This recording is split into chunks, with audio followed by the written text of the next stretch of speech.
all age gaps are divided into generations. My generation used to believe more in company brands. Right. Okay? When you go down the line to millennials, Gen Zs, Gen Alphas, the shift becoming towards connections, more connection, to more human connection. So they get connected more to personal brands, not company brands.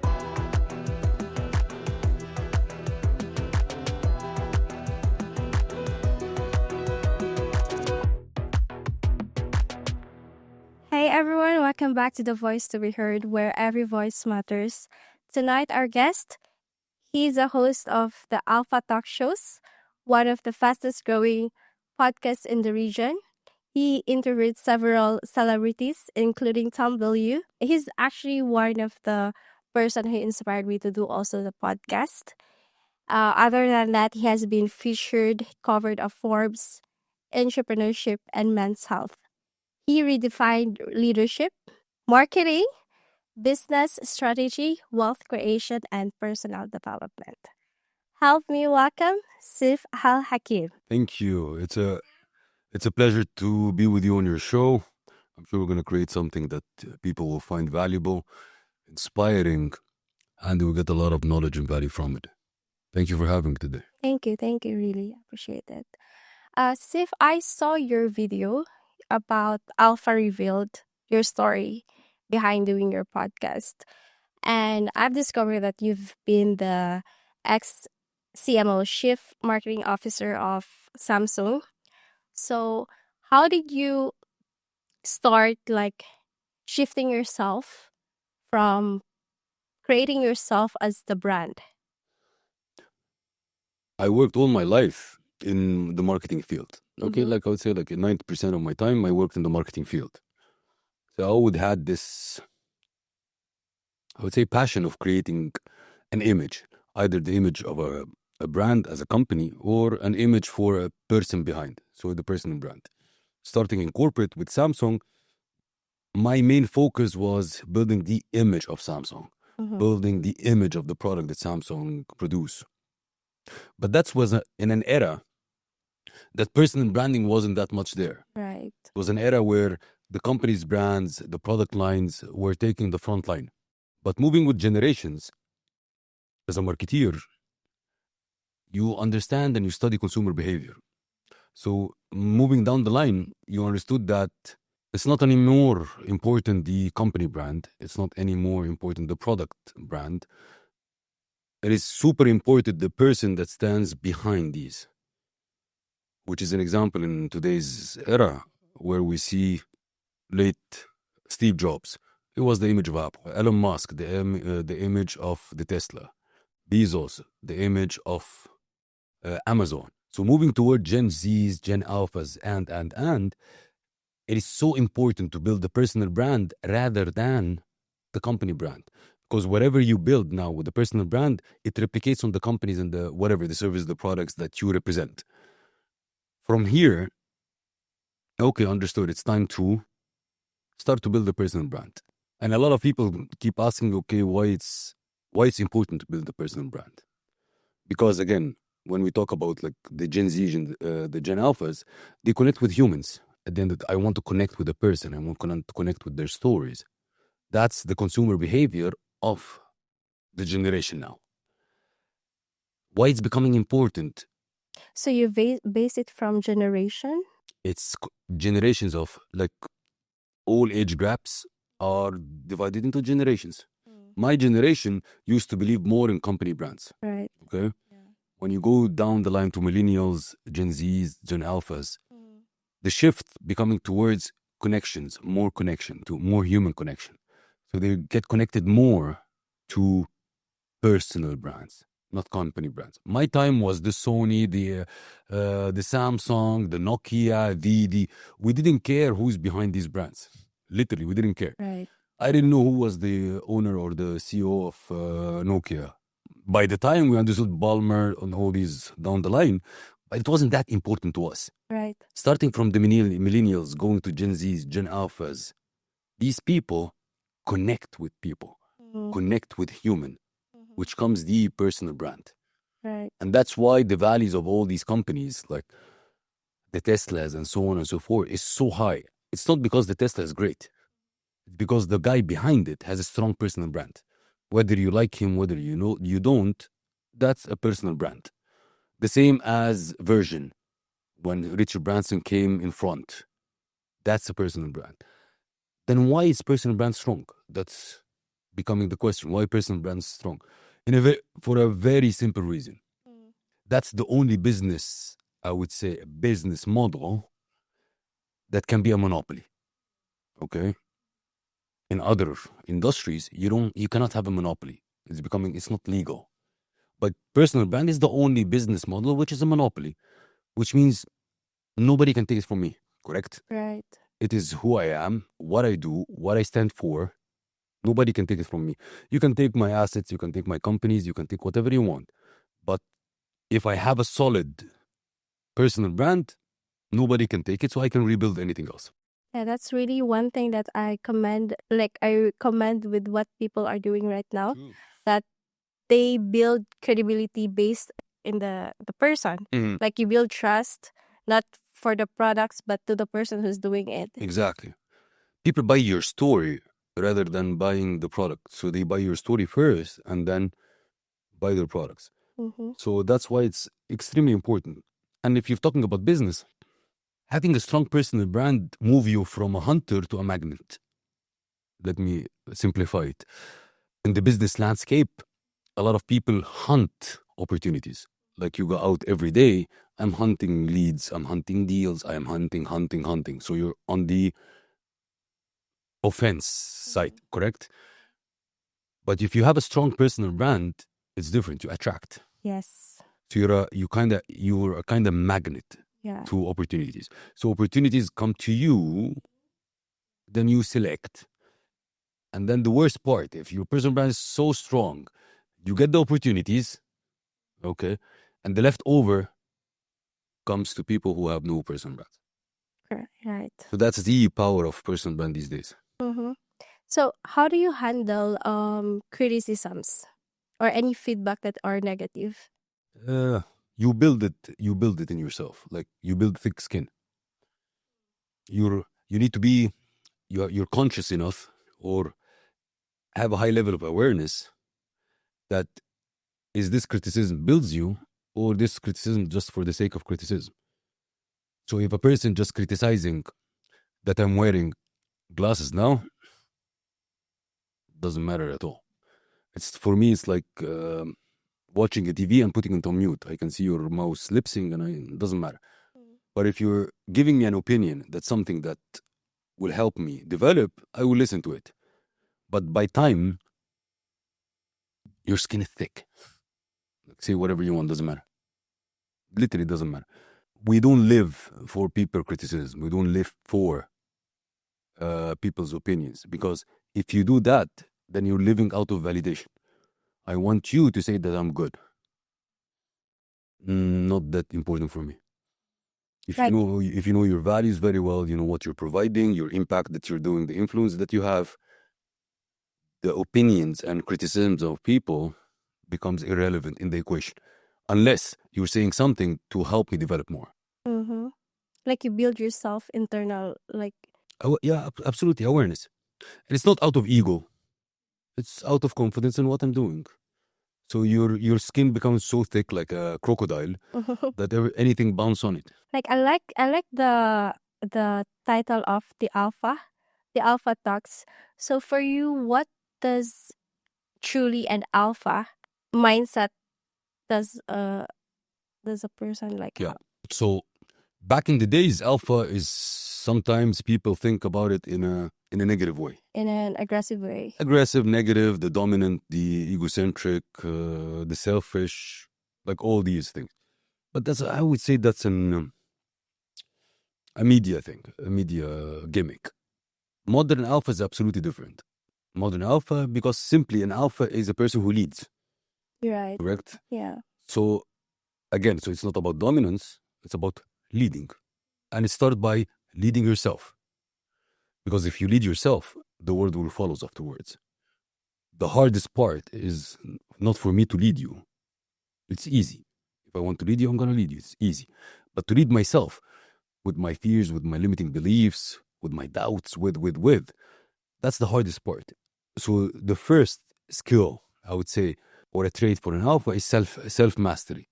It's mastering myself. And it comes into mastering my emotions. That's level 1. Level 2 is clarity. I'm clear where I'm going. A lot of people are lost. The alpha is clear. I know where I'm going. The alpha is curious. I'm curious about like clarity. Like when you decide something, do you take much time to decide when taking decision making, or how do you, when do you know when to jump in? 99% of decisions that we have in our life is reversible. Okay? But sometimes people take so much time to believe that it's reversible. Okay? You have 2 types of decisions. The reversible ones and not reversible ones. So 99% where we live is reversible. So if it's reversible, I act on the spot. I decide on the spot. If it's a one-way route, no, I take the time to think and then decide. So 99% of the decisions that you have during your day is reversible. You can take a decision, and even if it's wrong, you can revert it back. Procrastination is a lack of indecision. So you just need to have the courage to make the decision. Even if it's wrong, you just make the decision.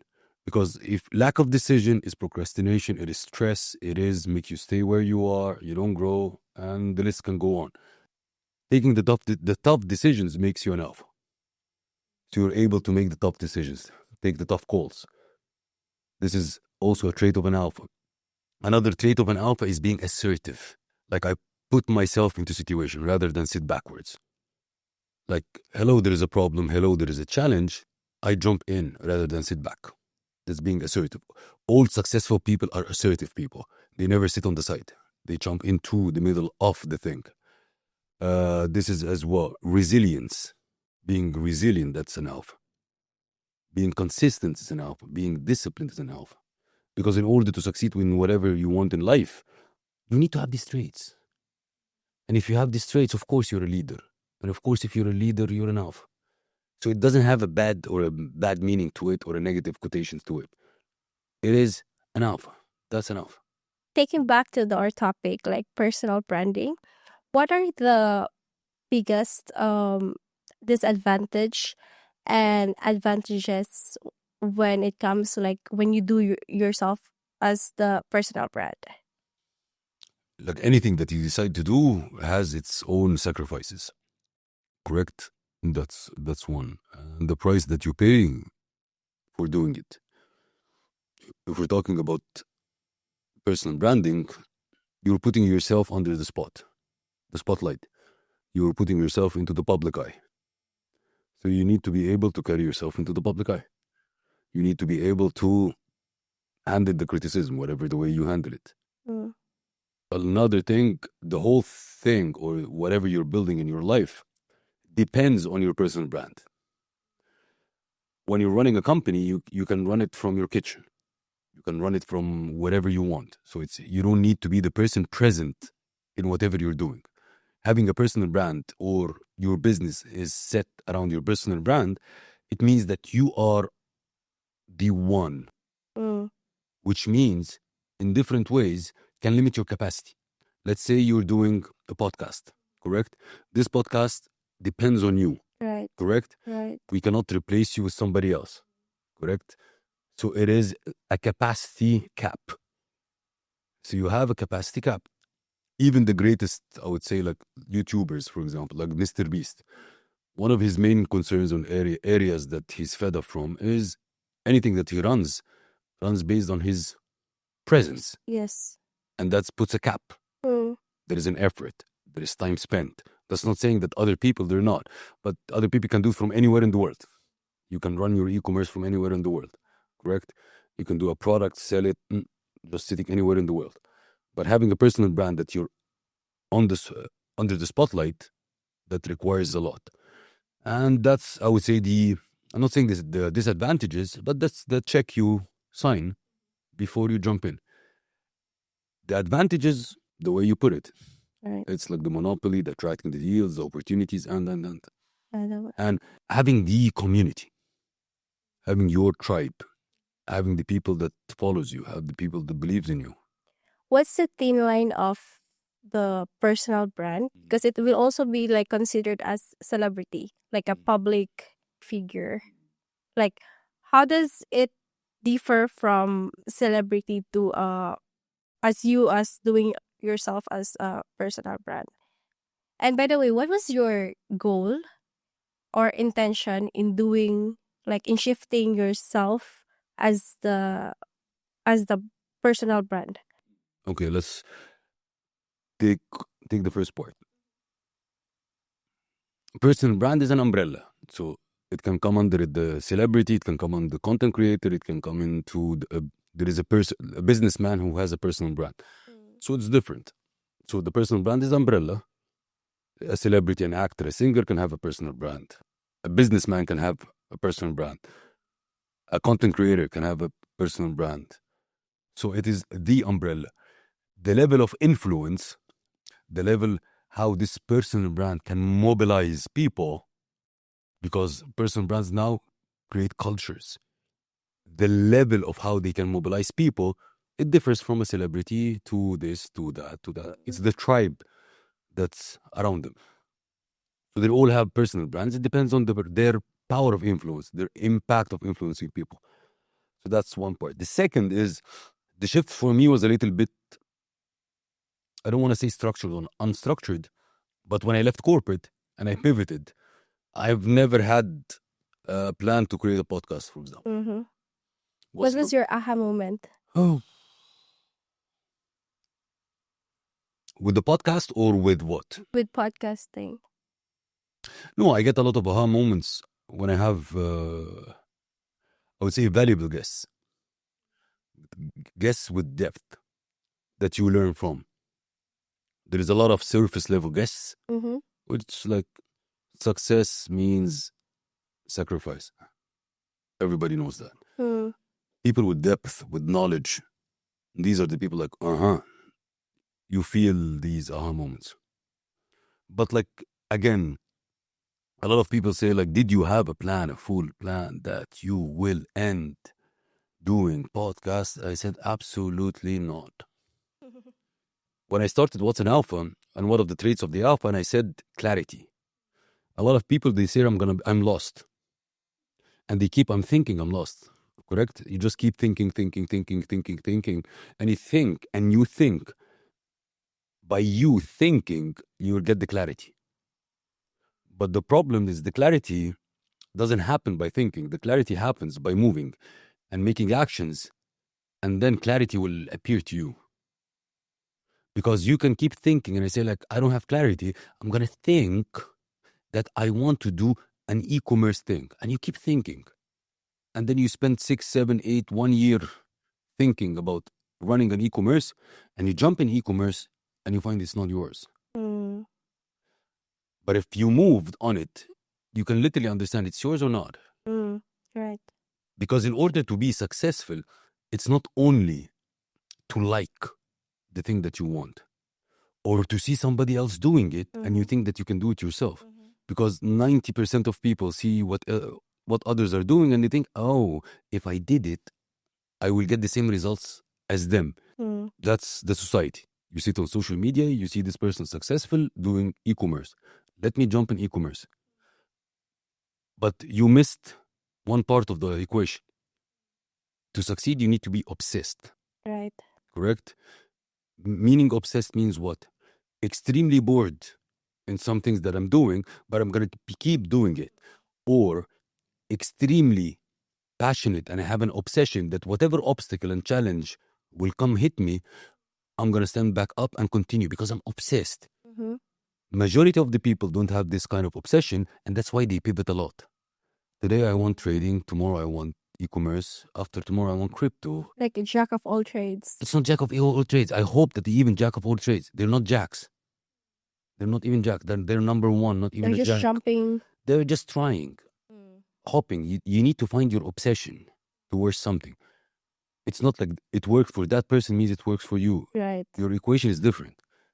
what you're obsessed about, what you're going to be obsessed about. Otherwise, it becomes a headache. But sometimes a headache is worth when you're obsessed. Mm, mm. So when you did your podcast, how many episodes you have already done that you told yourself, I'm gonna continue doing this because I love doing this? Look, why it's a tough question? Because many things. Of course, I need to see results in order to say I'm going to continue. But I also programmed that even without results, I need to continue until I have like an absolute belief internally that this is not going to work. Mm. I can pivot, but abandon a little bit tough, because I know things takes time to grow. I know that things takes a lot of time to make an impact. I know things takes. There is nothing happens. Look, I don't put to anything in my life less than a year and a half to test it. So you have a timeline. 18 months, and then I can sit and reassess. So if there's any no changes at all, then is it the time to stop doing that? What do you mean no changes? Like after 18 months and then you are not how to say this one? There is no results. Let's see, Yeah. like whatever, depending on what the results that you were looking for. Yeah. Let's say, for example, you're looking for networking. Okay. After 18 months, did you create a network that it's worth? Yes, yes, no, no. If the result is money, did you create the money? You saw something coming, you saw a revenue stream happening, or no? You need to give it a span of time, a breath. There is a width of breath that you need to have in order to test that this idea is worth it or not. But every coin has two sides. The other side of the coin, that this market already has a potential or not. Okay, because you can keep digging somewhere, but the size of the market is like this. Okay, so no matter how you dig, your maximum capacity is this. Right. So you need to have the addressable market. Is there a market or not? There is a lovely quote that says, it doesn't matter how hard you row if you're on a wrong boat. Correct? You can keep rowing, but if it's a wrong boat, doesn't matter. Mm-hmm. Because, as an example, if you have an idea to create a knitting business, What? a knitting to knit, Okay. Mm-hmm. and you said I want to be a billionaire, Mm-hmm. good luck. The addressable market size for knitting is like this, Mm-hmm. so it doesn't I fit. get what you're saying. Yeah. But to give it the perspective, everything needs time, and in order to pass this time, you need to be obsessed. If you're just doing it for the short term, don't do it. It's not worth it. So I know you've done lots of interviews already with we can say successful people. What is the common thing that you've seen that they all have that trait in order to be successful? Resilience. It's gonna be the cliche answer, but everybody knows it, but nobody do it. So it's the cliche. It is the resilience, the assertiveness, the courage The courage to start and continue. You're facing your fears every single day, especially if you're an entrepreneur. Facing the fear every single day. The uncertainty. They manage uncertainty. The difference between being in corporate and being in as an entrepreneur is how you handle uncertainty. They know how to manage uncertainty, or uncertainty doesn't bug them. Mm. Mm. Correct? So these are traits. It's a cliche traits, but 100% they all have them. Courage, discipline, consistency. I keep doing for years. How many years until you understood that this business works? After 10 years. People get bored in 2 weeks. And they think, oh, crypto is good. No, you have something with you. Just work on it a little bit. The point is, like, when you pivot, you're a novice in other industry. Again? let's say, for example, Seif now is bored in what he's doing, okay? And so another industry is booming. Like Seif is a kiddo looking at Instagram and see all these, let's say, crypto millionaires. It's, oh, their lifestyle is amazing. So I need to be in crypto. No. Don't forget that you're going to be a novice, a starter in an industry that you don't even know. So unless you start to kick in, spend a lot of time, energy, effort, learning, failing, you're not going to be like them. I'm saying they are, even if they are real. Like I'm saying, even if they're real, let's consider that.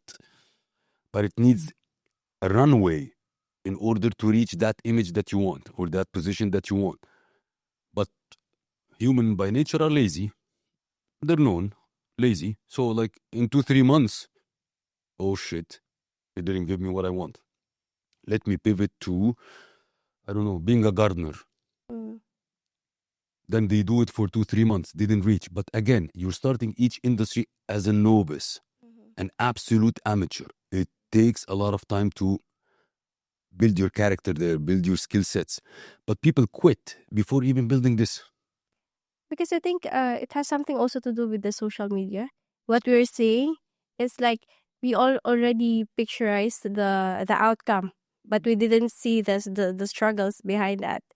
And then we like, if you really copy people based from like, oh, because this is the trend, and then it's not really what you're, as what you've said, you're not obsessed about. You know, every story, you need to understand that whatever I'm showing you on social media is the thing that I want to show you. Right. Okay? So I decide what to show you. Yes. Correct? Some people are ethical in what they're showing. Some people are unethical in what they're showing. Correct? Sometimes I want to show you something to sell you something.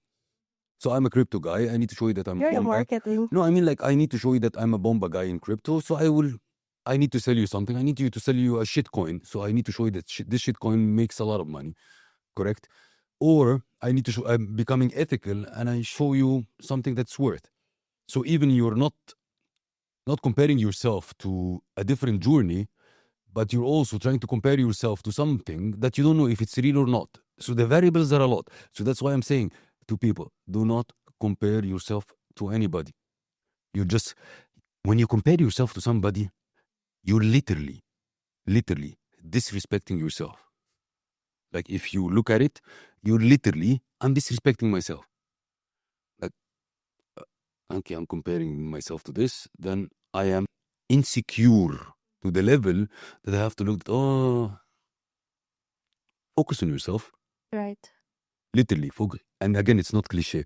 Focus on yourself. Make sure that you are better than you were yesterday, than the day before, than the day before. That doesn't mean you don't look around. I look around to get inspired. I look around to get ideas. But I look around to compare. This person did this, so I need to do it. Doesn't work. You right away touch the insecurity. You right away degrade yourself. You really have lots of, like, wisdom in your, like, the way you speak, because we didn't even had chance to know what are the topics or the questions that we're having. But how did you discover that you have this kind of voice? Because from marketing, and then you've wanted to be a pilot. That's one thing, because I really watched your video, and then you've been working as a corporate, and then how does it like shifted, like, from corporate to entrepreneurship? And then how did you discover that, oh, I can add value into this wisdom that I have, and I have something voice to be heard? Let's put it just not to oversay it. The wisdom happens by the experience you pass through in life. Okay? Living in different countries, hitting a particular age, like having over 20 years of experience, made me pass through a lot of things. I used to be the person also, like anybody else at a young age, look, compare, puts me in more shit. Mm. But when I focus on myself, in a nutshell, I kicked ass of anybody because I focused on me getting better. That's one part. Second part is like, I'm obsessed by my personal growth. When I stopped growing in corporate, the time had to come that I need to jump the boat. There's no more growth for me there. It's stuck. And stuck, that's one thing. And the second is, it really fulfills me when I help someone. It's not a cliche. It really, I feel happy. I feel fulfilled. Growing so much in corporate, yes, you can have the money, you can have the title, you can have the power, you can have whatever. But at the end of the day, I feel empty. So I wanted to make a move towards impacting that fulfills me.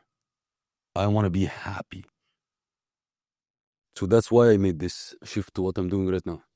From corporate to entrepreneurship. Yeah. Mm-hmm. It's a very tough journey. Absolutely, because the mindset is absolutely different. But it's worth it. At the end of the day, whatever journey you take, it forges you. And at the end of the day, again, you're not proud. A lot of people becomes proud of what they achieved. Like some people are proud by the assets that they collect. But I believe personally, you should be proud of your creation, which is you. The version that you Exactly. What you crafted, what you learned from the things that didn't break you. Because you pass through a lot that can break you into pieces. But it didn't affect me. I passed it. I grew better. More mature, more wisdom, more. And I'm building stuff that makes sense to me. right, like you are becoming better at the same time you're also making money out of it. Of course. Yeah. So taking back to the marketing, because you've been the chief marketing officer, what kind of strategy do you advise for those people who are just starting up? Marketing is marketing yourself or marketing the company or. It depends. Because I love the marketing, like how do you strategize? How do you... You need to be known for something. That's number one. And once you understand what you're known for or what's your differentiation, like that makes you stand out. Does it really require to have a niche? Yeah, it's important. It is important. You need to grow from a niche. You can cover many niches, but at least you need to conquer a niche and grow from it. For example, I those content creator who doesn't know what really the niche that they have, how what's your advice? Test and see what makes better feedback. Always test. Always test. Always test. Test to be serious. Test to be a comedian. Test to be whatever you want. Just keep testing. But how do you want to you want to be a content creator? You don't know which niche. Like, you're going to be speaking about what's you're passionate about. If you want to be a content creator and add value, you need to be a person that knows this is the value that I can add. So that's the niche right away. You understand? Like, what is your strength? Mm-hmm. You need to understand what is your strength. You will tell me, okay, I don't know what is my strength. Correct? A lot of people talk to your friends and family. What I'm good at. What do you think I'm good at? They will tell you a couple. Let somebody else from outside assess you. There is a very nice statement, like when you stand on top of a mountain, you don't see a mountain, correct? Mm-hmm. Because you're just standing on it. And this mountain is the value mountain. We call it the value mountain. But if you get an assistance, somebody from outside, we'll see them. That's the mountain. You have value. Of course, each and every one. One good thing, since you talked about content creators and personal branding, Mm-hmm. there are two ways to literally portray yourself. But look, I come from an educational sphere of content creation. So I'm not an entertainer. You understand? Like, not lifestyle. So not an entertaining and not lifestyle. They have their people, do whatever they want with it. I come from an educational part. So you've graduated as marketing? No, I mean like my content is about educating people, not entertaining people and not lifestyle-y style. So like whoever these type of content creators, they can talk and give advice. Not my sphere, not my areas of interest. You have a background of marketing? Yeah. Study. So when I'm talking about an education part of content creators, you have two ways. Either to, if you reached a level of success, you can share the wisdom of the journey. Okay. So if you want to start up a business, you can do this, and that, because I already have a successful business. So that's a way of I can educate people, correct? Right. The second way, people say, like, I'm starting my life, correct? But you can start your life and educate people by sharing your experience step by step. Today, I'm going to Amir to create the license of my business. Now I'm going to look for an office to make the people sit. So you share your journey while you're growing. So this is one way. The other way, when you reach something, share the wisdom of the journey. Right. So these are the two ways. But there is a lot of people, they mix both. They reached nothing in life, but they act as if they reached and sharing the wisdom of their hallucination. Like the one that they get inspired with. Yeah, you go listen to a couple of courses and just reiterate it. You lose connection right away with the people. Okay, because it's not authentic. People will understand, they see. Okay, but if you are, in order to be successful, with all the respect to young agers, you need to sustain success. So if you tell me you are at age of, let's say 20 years old and you're successful, okay, let's 10 years pass. Let life smash you right, left, and center. And then after the 10 years, I will say you're successful. Okay? Because success is not the spike that happens, Right. it's the sustainability. Life didn't punch you yet. Okay? So it's not about the spike you get. So once you have the width of the sustained success, okay, I'm going to listen to you. But you became successful because luck. Agree. That's not success. Yeah. Can you share a bit of your experience that because you said like the sustainability. Was there a time that you've wanted to quit on something? To quit? Yeah. Many times. But what makes you stay? I don't label myself as a quitter. That's one thing. It's a mindset thing. And the second thing, I have a lot of responsibilities, and my why behind me, why I'm doing this, keeps me going. And then The why is not focusing in you or focusing with like my family, my partner, with people. Yeah. So the bigger why I left my home country from young age, my bigger why, like my engine, like the fuel that fires me is my why. The why that I have that keeps. Sometimes I wake up, I don't want to do a shit. I've heard one podcast that remind me of this why, because he had really bad he was struggling. He was so broke.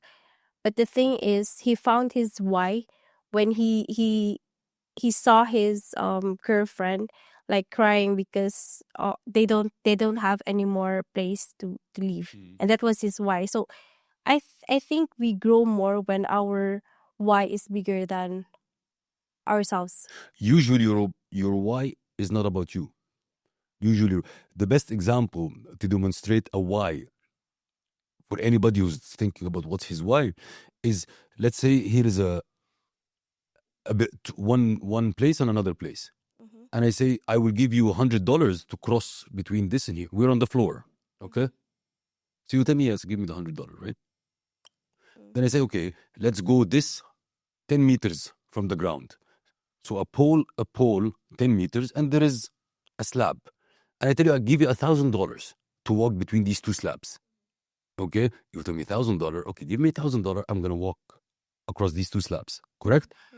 Let's say a building of 20 floors. 20 floors building, and I put a wooden slab across them. And I tell you, I'm going to give you a $10,000 to walk on this slab between this 20-floor building and this 20-floor building. You will look at me and say, like, are you serious? You're kidding. Correct? You're not going to do it. Correct? But let me put a why to you. Your son or your daughter is on the other building, and the building is on fire. You will run. So that's the why. The level of why is regardless. The world is chaotic around you. The world is burning around you. The world is going upside down. I'm going to do it. That's the real why. There are a lot of ways to find your absolute why. Is like 5 deep questions of why. There are a lot of science behind. But you need to find your why. So when the day comes and you wake up in the morning and say, like, I want to quit, yeah, just count to 5 and it's finished. Right. So, of all the things that you've already attained in your life, how do you define success? And do you pursue doing more? Because you, as what you've said, you wanted to grow, and then was it is it already your peak, or you're looking for more? Okay. Always for more. That's not from fulfillment, but from passion that I want more. So I'm never stopping, regardless what's up. I'm gonna stop, I think, in my grave. Like, I think that's the last thing that will make me absolute have the stop button on. So a grave point. Each and every day I want to do something bigger, better towards what I'm doing. How do I define success? Because I don't want to go into a cliche thing. Mm. It differed in every phase in my life. Right. There's an absolute phase in my life that the success was the money. Like any youngster, like, so whoever is young and running around money, it's like, fine, it's good, you're gonna pass. It's the same journey, just like, it's fine. So it was absolute money game for me, and it was a money numbered game. It was an absolute math. I need 10K per month, then I need 100K per month, then I need half a mil per month, then I need a mil per month. Absolute machine. Then it becomes no, that's not. You can have all the money and you feel absolutely nothing. Have the money, have everything. Sometimes you can have money that buys you whatever you want, but at the same time, you're not absolutely happy. Then it comes the success of impacting people, having people around you secure, safe, what they want. So It's like it goes from you to the circle around you. Then I consider you mature, okay? Because the selfish past comes to you towards the people around you. Then it becomes to the community. Then what becomes to Seif as a level of success is the fulfillment, the happiness, the joy, the safety of me, my wife, and my family. And that's it. I think you have to fill your cup first before filling up other people. I wished, correct. You can say it in that way. But I wished I had guidance when I was young. They tell me, no, don't focus on this so much. It's not important. Because sometimes when you play the number game in life, you lose a lot of good things around you. Like in what's Like your family, your health, the time. Because I was like, okay, it's for me a number game. I want to see my bank account. I can't count the number of zeros in it. And it was a game like this. It is, I just want to see the zeros. So you become isolated from real life, what really matters. So, like, yes, I wish I had the guidance at that time that tells me, no, Seif, you need to focus on other things better, other things more. But that was my journey. And when I see somebody in my journey, like, I don't punch, like, I mean, like, no, take care, it's not like that worth it. Because there are more things more worth it and more valuable for you. In an example, I left my country after my university to pursue numbers, correct? But these numbers, I saw it on the age of my family, correct? So as long as I made my numbers longer, the same made my family older. So will I equate this with that?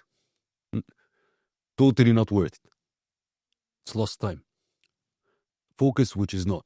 But again, this was my journey. Learned from it. And that's what I'm trying to demonstrate to people or advise people with. be very careful what you pursue, because that will define you at this phase. So the more that you define yourself at that phase, faster you align yourself, move to the next phase. So now, like, again, the level of success that I want to have: happiness, security, freedom, in the real freedom. And I mean freedom, Yes. not like I go and come anywhere. Freedom means what I think about is what I do. I don't want to be here, I'm not here. I want to be there, I'm going to be there. It's alignment between what I think and what I do. For me, for my family, for my wife, from my loved ones. That's success. And one more last question before we end this topic.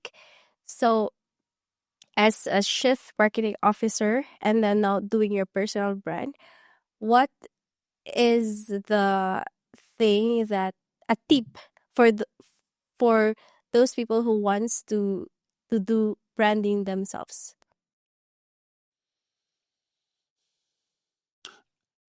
Know what you stand for. Know what you stand for. That's number one. Number two, don't care about the people who criticize you. Because once you start to build your personal brand, so you're going to be under the spotlight. So you get a lot of good and bad. Keep doing. A lot of people stop because a lot of bad comes. Trust me, when I came online in the beginning, I think hate was much more than love. Much more. That's still a marketing. It's not about marketing. It's like, I believe in what I'm doing. That's it. First of all, I'm doing it properly. I'm doing it with my own values and ethics, and I'm fine. So it's just keep doing it. Keep doing it. Stand for something, because if you don't stand for something, you are already on somebody else's agenda. So have your own agenda. Stand for something. That's the proper personal brand. And then just keep doing it. Keep doing it. Keep doing it. And avoid being with the trend. Like, the trend talks about this, I talk about this. The trend talk about that, I talk about that. Just be relevant to yourself first before being relevant to your community. Thank you so much. It's a pleasure. Thank you. Love the conversation. Thank you very much. Thank you. I mean, there's a lot of really, like, there's a lot of values that you've added. Thanks to you. Thanks for having me. Thank you. Thank you.